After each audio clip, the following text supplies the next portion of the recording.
ಒಳ್ಳೆ ಫ್ರೆಶ್ ಬ್ರಾಂಗಡೆ ಸಿಕ್ಕವ ರವಾ ಫ್ರೈ ಮಾಡೋಣ. ಹಂಗಾರೆ ಸಂಪಿ ಹೊತ್ತು ಸಂಪಾಲೆ ಅಣ್ಣ ತತ್ತಿ ನೋಡಲಿ ಇದ್ರಾಗ ಹೆಂಗದಾವ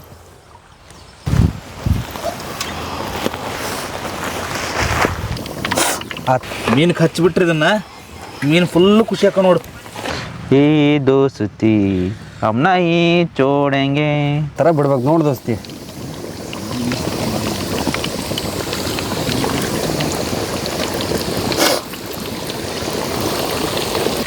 ರವ ಹಚ್ಚಿದ ಮೀನು ಬಾಂಗ್ಡೆ ಮೀನು ನೀರನ್ನೇ ಬಿಟ್ರೆ ಹಂಗೆ ಪಳ ಪಳ ಪಳ ಪಳ ಅನ್ಬೇಕು.